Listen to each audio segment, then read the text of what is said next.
Avec moi, l'un des entraîneurs de la Samaritaine, éducateur également. C'est vrai, nous sommes ici à l'Union, quartier l'Union, à Sainte-Marie. La Samaritaine U13 mène déjà 2-0 face à l'équipe de 15 pilotes qui aura du mal à remonter ces 2 buts d'écart, on ne sait jamais. Alors, comment ça va se passer cette rentrée? Comment se passe déjà la rentrée de ces U13 Bah là, on est en début de saison, donc on arrive début octobre. Donc ces gamins-là, ils ont démarré l'entraînement il y a à peu près 4 semaines. Donc ils sont déjà à leur 2e match. Je crois que le premier, ça a été, enfin c'est sûr, ça a été un forfait. C'est une jeune génération, puisqu'il y a eu un renouvellement quasi à 80% de l'effectif.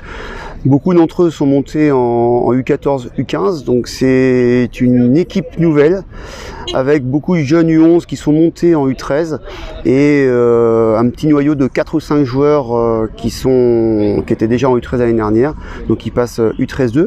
Voilà, donc une ossature avec quelques joueurs expérimentés et puis beaucoup de jeunes joueurs qui arrivent des U11. Après, il y a un effectif intéressant, il y a beaucoup de monde à l'entraînement. Et puis la majorité des garçons qui sont sur le terrain, par exemple là aujourd'hui, ce sont des garçons qui travaillent à 4 séances par semaine. Donc la majorité, à 90%, sont en section sportive. Donc ils s'entraînent le lundi et le jeudi en section sportive et le mercredi et vendredi avec le club de la Samaritaine, Grégory et Claude, leurs éducateurs. Voilà.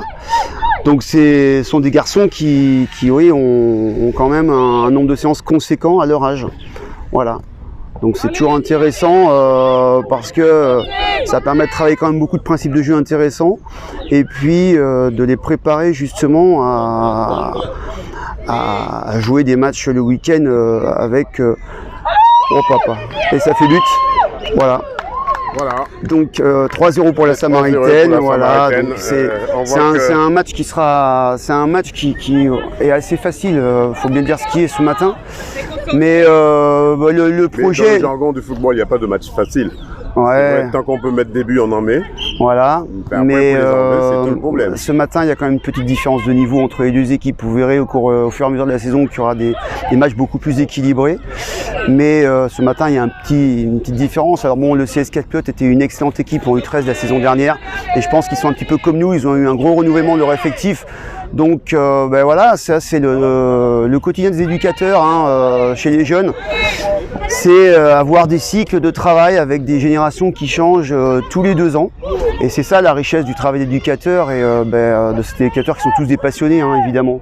Voilà, donc tout d'un coup vous avez un cycle qui est fabuleux et puis une année ou 2 avec un petit peu moins de joueurs, moins de qualité et puis ça va repartir. C'est très cyclique le football jeune. Après, sur la qualité de nos joueurs samaritains, le fait d'avoir quand même pas mal de séances par semaine, ça permet quand même de travailler pas mal de principes de jeu, ça permet aussi de travailler sur beaucoup de choses sur le plan éducatif aussi. Et moi, ce que je regarde aussi, c'est l'attitude des joueurs ce matin sur le terrain. Donc ça, c'est important pour moi, de voir l'attitude à la fois sur le terrain, à la fois en dehors du terrain. De voir également le joueur sans ballon, c'est hyper important. Les déplacements du joueur, c'est ce que je regarde essentiellement ce matin. Après, individuellement, il y a quand même de la qualité dans la plupart de ces joueurs. Mais voilà, donc ça me permet de voir un petit peu, nous, sur les principes sur lesquels on pourra travailler en section sportive pour être en complément de ce qui se fait avec le club Grégory et Claude Borelva. Voilà, c'est vraiment un travail commun, un travail de staff qui est hyper riche et qui est hyper intéressant. Après, voilà, alors pour nous, après, quand ces gamins-là, ils ont 4 séances par semaine, vous imaginez bien qu'il faut quand même qu'on sache doser la charge d'entraînement, veiller à ce qu'on fait à l'entraînement pour pas créer une surfatigue. À leur âge, c'est important, ils sont en plein développement, donc on sait qu'une surdose d'entraînement pourrait malheureusement créer à la fois une surfatigue mais aussi des problèmes de blessures récurrentes du type Osgood-Schletter, donc qui sont des maladies assez récurrentes maintenant chez les jeunes, maladie de la croissance du genou, et donc il faut qu'on soit vigilant à ça. Voilà. Attendez. Non, vas-y, joue, n'arrête pas, les joueurs, restez là. Voilà ce que je peux te dire. 3-0, on ne peut que vous souhaiter une bonne finale. Ouais, bah là c'est pas une finale, c'est un match de championnat, mais c'est surtout de jouer un bon championnat.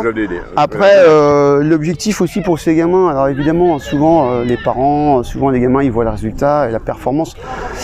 C'est pas forcément nous notre travail chez éducateur. Notre travail, c'est vraiment un travail de préformation. Vous savez que ces gamins-là, ils découvrent le football aussi sur un demi-terrain. Pour la plupart, ils n'ont pas eu beaucoup de matchs la saison dernière en U11, et puis encore plus depuis 2-3 ans avec la situation sanitaire. Donc là, on est sur pour eux aussi, c'est une sacrée découverte, des matchs réguliers, puisqu'en U13, ils vont avoir un championnat régulier avec des matchs tous les 15 jours. Donc ça veut dire qu'on s'installe vraiment dans un championnat, dans une régularité des performances à avoir, mais surtout dans une régularité de la formation et avoir aussi un planning de formation et une planification de formation qui soit orientée, qui soit régulière, qui soit planifiée correctement, tant sur le plan technique que sur le plan des principes de jeu, offensifs, défensifs. Voilà, ça c'est le credo des éducateurs, et puis faire que ces gamins ils progressent dans tous les champs de leur activité, de leur passion, le football. Voilà. C'est un riche travail, c'est un travail conséquent, mais c'est tellement passionnant parce que ces gamins-là, ils boivent vos paroles, quoi. Ils sont là pour apprendre, et voilà, et c'est une belle richesse d'être éducateur chez ces jeunes-là. C'est une belle richesse. Eh bien, quant à moi, je vous dis 100% Sport vous remercie. Merci beaucoup.